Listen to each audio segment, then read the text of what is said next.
South India shopping mall, the wedding మంత్ర, సరికొత్త wedding collection, south India shopping mall.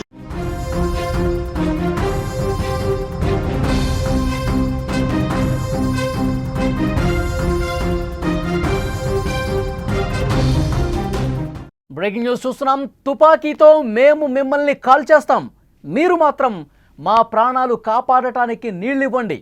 బాంబులు పెట్టి మీ దేశంలో రక్తాన్ని పారించేస్తాం, మా దేశంలో పొలాలు పారేందుకు నీళ్ళివ్వండి. మీ దేశ ప్రజలకు కంటి మీద నిద్ర లేకుండా చేస్తాం, మా రైతులు కంటి నిండా నిద్రపోవటానికి మీరు సాయం చేయండి. సరిగ్గా ఇదే చెప్తోంది పాకిస్తాన్. సింధు జలాలపై చర్చించాలంటూ పాకిస్తాన్ జలవనరుల శాఖ ఇప్పటి వరకు భారత్కు 4 లేఖలు రాసింది. ఇప్పటి వరకు భారత్ ఈ లేఖపై ఏ విధంగానూ స్పందించలేదు.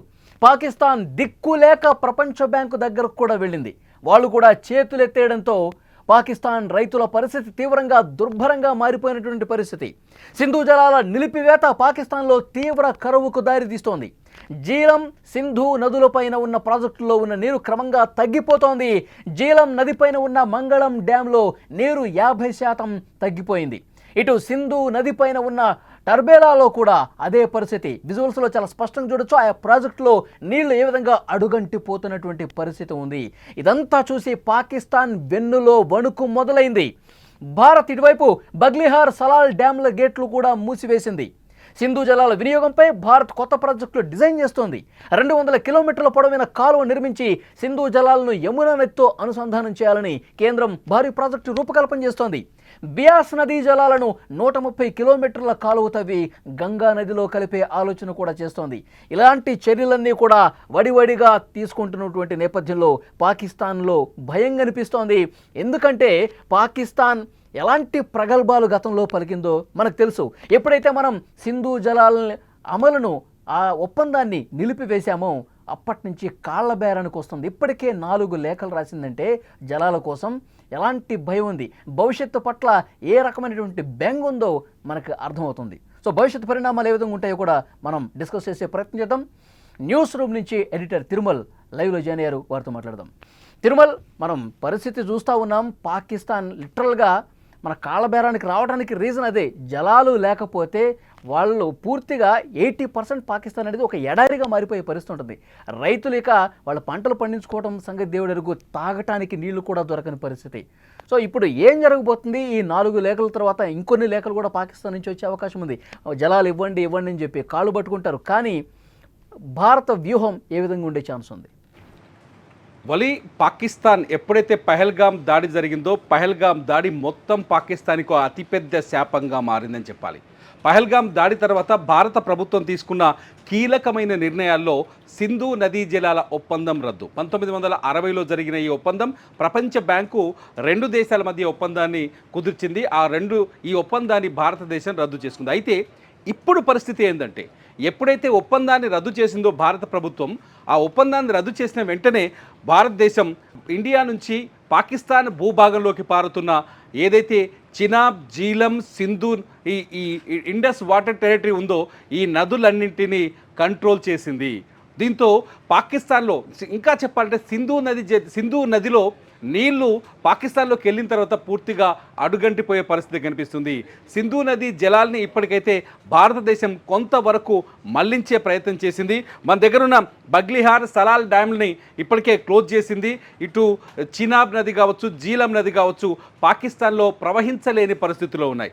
ఒక్కసారి మనం పాకిస్తాన్లో ఏం జరుగుతుందని రాయిటర్స్లోకి వెళ్ళి రిపోర్ట్ని ఒక్కసారి పరిశీలిస్తే పాకిస్తాన్ రైతుల బాధని, రైతుల కన్నీళ్ళని రాయిటర్స్ ఎప్పటికప్పుడు వార్తా సంస్థ ఎప్పటికప్పుడు బయటికి తీసుకొచ్చే ప్రయత్నం చేస్తుంది. అల్ జజీరా లాంటి వార్తా సంస్థలు ఎప్పటికప్పటికి పాకిస్తాన్ రైతుల వాయిస్ని వినిపించే ప్రయత్నం చేస్తున్నాయి.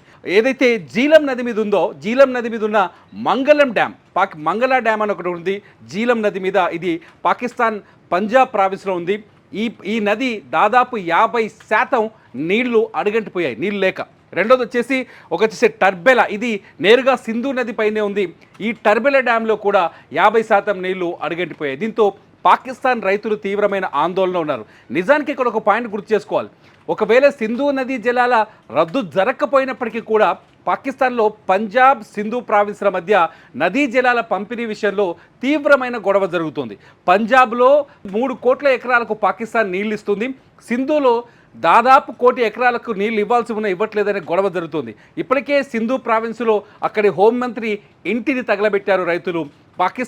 నిజానికి పాకిస్తాన్ రైతులు భారత్తో ఘర్షణ వాతావరణంలో లేరు. పాకిస్తాన్ రైతులు భారత్తో ఎంత బాగుంటే అంత సుభిక్షంగా ఉంటామనే ఆలోచనలో ఉన్నారు. సింధు నది మీదనే పూర్తి పాకిస్తాన్ జీవనాధారం ఆధారపడి ఉంది.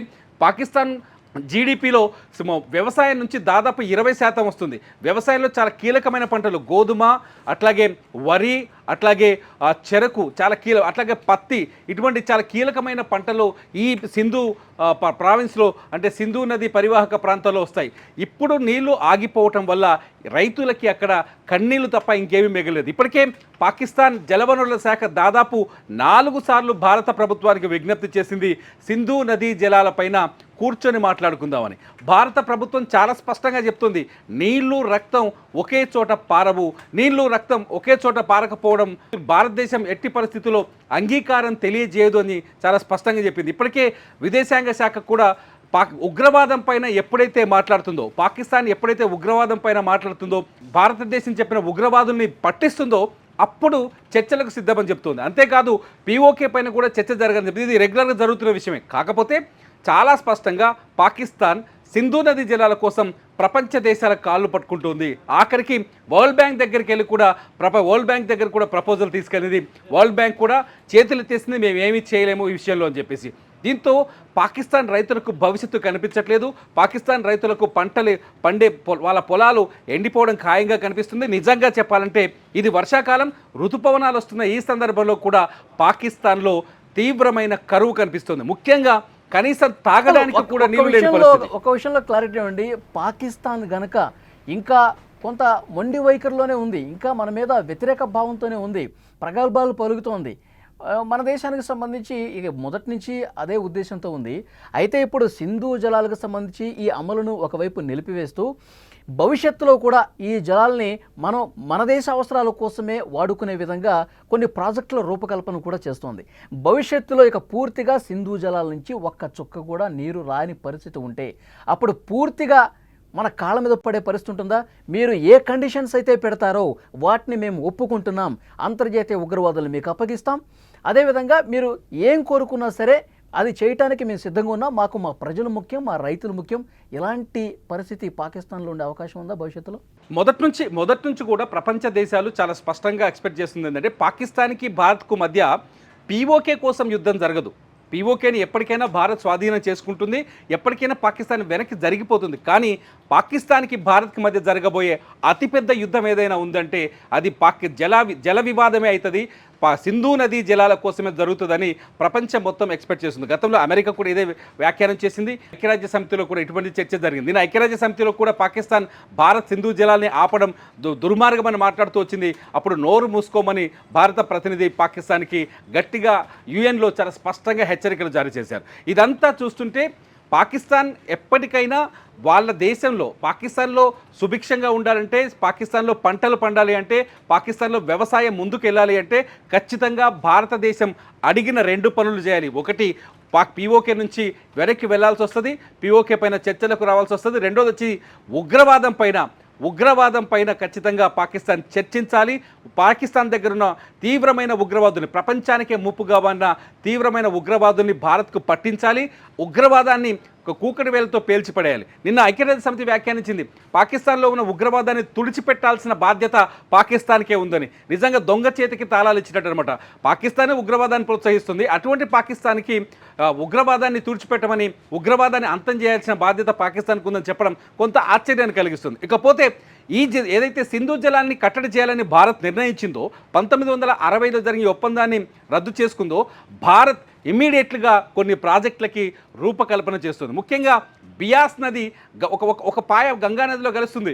కానీ ఏదైతే పాకిస్తాన్ వైపు వెళ్తుందో ఆ బియాస్ నది పాయని దాదాపు 130 కిలోమీటర్ల దూరం కాలువలు తవ్వి దాన్ని తీసుకొచ్చి గంగాలో కలపాలని ఒక ప్రాజెక్ట్ని రూపకల్పన చేసింది. దీనికి సంబంధించిన డిపిఆర్లు రెడీ చేస్తుంది భారత ప్రభుత్వం. సేమ్ టైం సింధు నదీ జలాలు, ఏదైతే సింధు నది ఉందో సింధు నదిని పూర్తి స్థాయిలో యమునా నదిలోకి మళ్లింప చేయడం వల్ల, ఈ రెండింటిని అనుసంధానం చేయడం వల్ల గుజరాత్, రాజస్థాన్, పంజాబ్, ఢిల్లీ సస్యశ్యామలంగా మారుతాయి. ఈ 4 రాష్ట్రాలకి నీటి కొరత ఉండదు అనేది ఇంకొక ఆలోచనగా తెలుస్తుంది. దీనికోసం ఇప్పటికే భారత ప్రభుత్వం దాదాపు 200 కిలోమీటర్ల కెనాల్ ఏర్పాటు చేయాలని ఆలోచిస్తుంది. దీనికోసం 200 కిలోమీటర్ల కెనాల్ తవ్వాలి, అందులో 12 కిలోమీటర్లు సొరంగ మార్గాలు తవ్వాలని ఒక అంచనాకు వచ్చినట్టుగా తెలుస్తుంది. చాలా స్పష్టంగా పాకిస్తాన్తో నీటి ఒప్పందాన్ని రద్దు చేసుకోవడమే కాదు, ఆ నీటిని ఎలా మళ్లించాలి భారత భూభాగంలోకి అనే ఆలోచన కూడా చాలా స్పష్టంగా చేస్తుంది భారత ప్రభుత్వం. ఒక 3 ఏళ్లలో ఈ 2 ప్రాజెక్టులు పూర్తవుతాయని కూడా ఇప్పటికి ఒక అంచనాలు అందుతున్నాయి. ఇవంతా చూస్తుంటే పాకిస్తాన్కి భవిష్యత్తులో గడ్డు కాలం ఎదురు కాబోతుంది. కనీసం 2 నెలల నుంచే ఏప్రిల్ 22వ తేదీన పాకిస్తాన్ బుద్ధి ఏ రకంగా ఉంటుందో ప్రపంచం మొత్తానికి తెలుసు. ఇప్పుడు మన మీద కక్ష మరింత పెంచుకునే ప్రమాదం ఏమన్నా ఉందా? ఇప్పటికే ఉగ్రవాదులకి స్థావరాలు కల్పించి మన మీద పంపించి, మన దేశం మీదకు పంపించి ఏ విధంగా దాడులు చేసిందో, ఎలాంటి ప్రశాంతంగా ఉన్నటువంటి ప్రాంతాలను కూడా హింస వైపు ఏ విధంగా తీసుకుపోయిందో మనం చూసాం. పెహల్గాం దాడి అదే.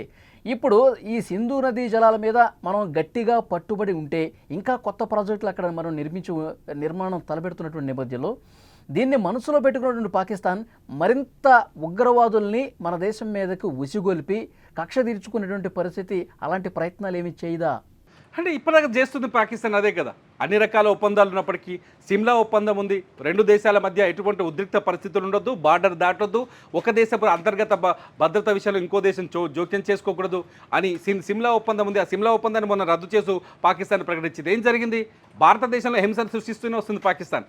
ఇవాళ ప్రధాని మోదీ ఇవాళ పహల్గాం దాడి తర్వాత జమ్మూ కాశ్మీర్లో పర్యటించారు. జమ్మూ కాశ్మీర్లో పర్యటనలో చినాబ్ నది పైన నిర్మించిన అత్యంత ఎత్తైన వంతెన, ప్రపంచంలోనే అత్యంత ఎత్తైన రైలు వంతెనను ప్రారంభించారు. అట్ ది సేమ్ టైం పాకిస్తాన్లో 2 వందే భారత్ ట్రైన్లను కూడా ప్రారంభించారు. అయితే చినాబ్ నది వంతెన పైన మోదీ పర్యటించిన తీరు మొత్తం భారతీయుల గుండెల్లో ఆత్మస్థైర్యాన్ని, ధైర్యాన్ని పెంచింది.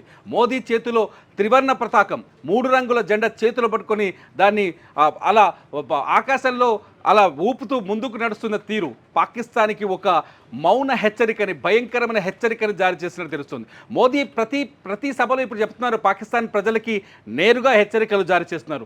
మీరు ఉగ్రవాదాన్ని అంతం చేసే వరకు, మీరు ఉగ్రవాదం పైన తిరుగుబాటు చేసే వరకు ఉగ్రవాదం పాకిస్తాన్లో అంతం కాదు. అప్పటి వరకు పాకిస్తాన్కి సింధు నదీ జలాలు రావు, పాకిస్తాన్ ప్రజలకు ఆహారపు కష్టాలు తప్పవు. ఇప్పటికే పాకిస్తాన్ తీవ్రమైన ఆర్థిక సంక్షోభంలో ఉంది. పాకిస్తాన్లో అధిక ధరలు ఆ దేశ ప్రజల్ని సర్వనాశనం చేస్తున్నాయి. ఇప్పటికే పాకిస్తాన్ ఆ వంక చెప్పి ప్రజలు తీవ్రమైన ఆర్థిక ఇబ్బందులు ఉన్నారని వంక చెప్పేసి ప్రపంచ బ్యాంకు నుంచి దాదాపు $6 బిలియన్ అప్పు తీసుకొచ్చుకునే ప్రయత్నం చేసింది. ఇటు IMF నుంచి $2 బిలియన్ తెచ్చుకుంటోంది. ఇంకా వేరే అమెరికా వంటి దేశాలను కూడా అప్పటికే పరిస్థితిలో ఉంది పాకిస్తాన్. ఈ అప్పంతా తీసుకెళ్లి పాకిస్తాన్ ఈ డబ్బునంతా కేవలం ఉగ్రవాదం మీదే ఇన్వెస్ట్ చేస్తుంది. ఈ విషయం ప్రపంచానికి తెలుసు. ప్రపంచవ్యాప్తంగా ఉగ్రవాదానికి స్థావరం ఇస్తున్న పాకిస్తాన్ పైన ప్రపంచ దేశాలు కూడా ఇలా ఉండడం కొంత చర్చ జరుగుతుంది. ఇప్పటికే భారతదేశం దౌత్య బృందాలు 7 దౌత్య బృందాలని 33 దేశాలకు పంపించింది. ఎంపీల కూటములు వెళ్ళి పాకిస్తాన్ ఉగ్రవాదాన్ని ఎలా తయారు చేస్తుంది, భారతదేశం పైన ఏ విధంగా దాడి చేస్తుంది, ఈ అంశాలన్నింటినీ ఇప్పటికే ప్రపంచ దేశాలకు అర్థమయ్యేలా ఇప్పటివరకు 33 దేశాల్లో మన దౌత్య బృందాలు పర్యటించాయి. అర్థమయ్యేలా చెప్తుంది. నిన్న మలేషియా ఒక ముస్లిం కంట్రీ చాలా స్పష్టంగా పాకిస్తాన్కి డెడ్లీ వార్నింగ్ ఇచ్చింది. మన శశి థరూర్, కాంగ్రెస్ ఎంపీ శశి థరూర్ నాయకత్వంలో బృందం మలేషియాలో మాట్లాడుతున్నప్పుడు, మేము ముస్లిం కంట్రీ, ఇస్లాం కంట్రీ అయినప్పటికీ మేము పాకిస్తాన్ తీరును వ్యతిరేకిస్తున్నాం, పాకిస్తాన్ ఉగ్రవాదాన్ని పెంచి పోషిస్తున్న తీరుని పూర్తి స్థాయిలో ఖండిస్తున్నామని ప్రకటించింది. మొత్తానికి దౌత్య సంబంధాల్లో కూడా భారత్ చేస్తున్న వ్యూహాత్మకమైన దాడులు పాకిస్తాన్కి కంటి మీద నిద్ర లేకుండా చేస్తున్నాయి. అజర్బైజాన్లో పాకిస్తాన్ ప్రధానమంత్రి షెహబాజ్ షరీఫ్ చాలా స్పష్టంగా చెప్పారు, మాకు నిద్ర లేదు, పాకిస్తాన్ బ్రహ్మోస్తో చేసిన దాడులతో సర్వనాశనం అయిపోయాం, మా వైమానిక స్థావరాలన్నీ సర్వనాశనం అయ్యాయి. ఇవి మనకు ప్రపంచానికి కొత్తగా కావచ్చు, కానీ పాకిస్తాన్ ప్రజల్లో ఎంత గుండె ధైర్యాన్ని తగ్గిస్తాయో, ఎంత బాధని, భయాన్ని పెంచుతాయో ఒకసారి అర్థం చేసుకోవాలి. సో పాకిస్తాన్కి గడ్డు పరిస్థితి ఉంది. ప్రజల బాధల్ని అక్కడ పాలకులు కావచ్చు, ఉన్నవాళ్ళు ఎవరు అర్థం చేసుకోవట్లేదు. అక్కడ రైతులు పడుతున్నటువంటి బెంగ కావచ్చు, ఆ క్షోభ కావచ్చు, వాళ్ళ మానసిక స్థితుల్ని పాలకులు అర్థం చేసుకునే పరిస్థితి లేదు. ఇంకా ఇప్పుడు మనం సింధు జలాలను ఆపుతున్నామంటే చైనాతో మాట్లాడించి చైనా ద్వారా మనల్ని బెదిరించే ప్రయత్నాలు కూడా జరుగుతున్నాయి. చైనా ఒకవేళ బ్రహ్మపుత్ర నదీ జలాలు ఆపితే ఏంటి భారత పరిస్థితి? ఇలాంటి డైలాగులు కూడా మనం వింటా ఉన్నాం కదా. ఇక్కడ ఒక విషయాన్ని గుర్తు చేసుకోవాలి. ఇవ్వాలి, చైనా బ్రహ్మపుత్ర నదిని ఆపే పరిస్థితుల్లో లేదు. బ్రహ్మపుత్ర నది చైనాలో నీరు పారేది కేవలం 30% జలాలు మాత్రమే. కేవలం 30% మాత్రమే. ఎర్లాంగ్ అంటారు చైనాలో ఉన్న నదిని. బ్రహ్మపుత్ర నదిని చైనాలో ఎర్లాంగ్ అని పిలుస్తారు. ఎర్లాంగ్లో కేవలం 30% మాత్రమే ఉంటుంది. మిగతా బ్రహ్మపుత్ర నది పూర్తి స్థాయిలో 60 నుంచి 70% భారతదేశంలో ప్రవహిస్తుంది. ఎర్లాంగ్లో ఉన్నప్పుడు ఒక్కసారి అక్కడ ఎర్లాంగ్ చైనా సరిహద్దు దాటి బ్రహ్మపుత్ర నది భారతదేశంలోకి వచ్చేటప్పుడు అక్కడ ఒక క్యూబిక్ మీటర్ ఒక సెకండ్కు 2000 నుంచి 3000 క్యూబిక్ మిల్లీ లీటర్ల వాటర్ అక్కడ వస్తుంది. కానీ చైనా బ్రహ్మపుత్ర నది భారతదేశంలోకి వచ్చి నుంచి అది 15,000 నుంచి 20,000 మిల్లీ లీటర్లకు మారిపోతుంది. అంటే భారతదేశంలో ఉన్న ఉపనదులు అనేకం, దాదాపు 9 నుంచి 12 ఉపనదులు, చిన్నవి పెద్దవి కలిపితే 12 వరకు ఉపనదులు బ్రహ్మపుత్ర నదిలో కలుస్తాయి. చైనా ఒకవేళ వరదల్లో మయన్మార్ ఏరియాలో చైనా ఒకవేళ బ్రహ్మపుత్ర నదిని అడ్డుకున్నా అది భారతదేశానికి మేలే జరుగుతుందని నేను అస్సాం ముఖ్యమంత్రి చాలా స్పష్టంగా చెప్పారు. హిమంత్ బిశ్వ శర్మ చాలా స్పష్టంగా చెప్పారు. ఒకవేళ అడ్డుకున్నా భారతదేశంలో వరద ఉధృతి తగ్గుతుంది తప్ప భారత భూభాగంలో ఉన్న పంటలకు కానీ రైతులకు కానీ ఎటువంటి ఇబ్బంది కలగదని చెప్తుంది. కొంత ప్రచారం చేసింది పాకిస్తాన్. చైనాను అడ్డం పెట్టుకొని మేము బ్రహ్మపుత్ర నదిని జలాల్ని భారత్లోకి రాకుండా అడ్డుకుంటాం, మాకు సింధు నది జలాన్ని విడుదల చేస్తేనే బ్రహ్మపుత్ర నదీ జలాలు భారత్లోకి వస్తాయని చెప్పేసి కొంత ప్రచారం చేసింది. ఈ ప్రచారానికి హిమంత్ బిశ్వ శర్మ పెట్టిన ప్రెస్ మీట్ కానీ ఆయన ఇచ్చిన సమాధానం చాలా స్పష్టతనిచ్చింది. వలి, థ్యాంక్ యూ తిరుమల్. అది సింధు నదీ జలాల ఆ ఒప్పందాన్ని మనం ఒకవైపు నిలిపివేశాం, మరోవైపు పాకిస్తాన్కి ఒక చుక్క కూడా సింధు నదీ జలం వెళ్లకుండా ఉండటానికి భారీ ప్రాజెక్టులు నిర్మాణం తలపెట్టినటువంటి నేపథ్యంలో పాకిస్తాన్ భయంతో వణికిపోతుంది. మా రైతుల పరిస్థితి ఏంటి, మా ప్రజల పరిస్థితి ఏంటి, తాగడానికి కూడా నీళ్లు ఉండని పరిస్థితి భవిష్యత్తులో ఉండబోతుందని ఆ భయంతోనే ఇప్పటికీ 4 లేఖలు భారత ప్రభుత్వానికి పాకిస్తాన్ రాసిందంటే మనం ఎంతటి భయం వాళ్ళకి కల్పించామో దీన్ని బట్టి మనం అర్థం చేసుకోవాలి. ఒకటి, ఎప్పుడైతే ఈ నిర్ణయం తీసుకుందో భారత ప్రభుత్వం అప్పుడు ఒక లేఖ రాసింది. ఆపరేషన్ సింధూర్ చేపట్టామో ఆ తర్వాత మరొక 3 లేఖలు రాసింది. కానీ ఏ ఒక్క లేఖ కూడా భారత ప్రభుత్వం స్పందించలేదు. చాలా స్పష్టంగా చెప్తుంది పాకిస్తాన్తో చర్చలు అంటే కేవలం 2 విషయాల్లో. ఒకటి, పాకిస్తాన్ ఆక్రమించుకున్న కాశ్మీర్, ఇక రెండోది ఈ ఉగ్రవాదులు ఎవరైతే ఉన్నారో, ఉగ్రవాద స్థావరాలు ఏవైతే ఉన్నాయో, అంతర్జాతీయ ఉగ్రవాదులు మాకు అప్పగించే విషయం, ఉగ్రవాదులు పాకిస్తాన్ ఆక్రమించుకున్న కాశ్మీర్, ఈ రెండింటి కోసం అయితే మీరు చర్చలకు రండి, మరొకటైతే చర్చించే ప్రసక్తే లేదని చెప్పి చాలా స్పష్టంగా చెప్తుంది. అలాగే భారతదేశంలో ఉన్నటువంటి అఖిలపక్ష ఎంపీలందరూ కూడా ఆయా దేశాల్లో పాకిస్తాన్ వక్ర బుద్ధిని ప్రపంచం ముందు పెడుతోంది. సో చూద్దాం పాకిస్తాన్ ఇంకా ఎలాంటి చర్యలు తీసుకుంటుంది, ఇంకా ఎలాంటి లేఖలు రాస్తుంది, అందులో ఏం ప్రస్తావిస్తుంది, ఇంకా మిత్ర దేశాలతో ఒత్తిడి తీసుకొచ్చే కార్యక్రమం ఆల్రెడీ ప్రారంభించింది. భవిష్యత్ పరిణామాల మీద మళ్ళీ మనం మాట్లాడదాం.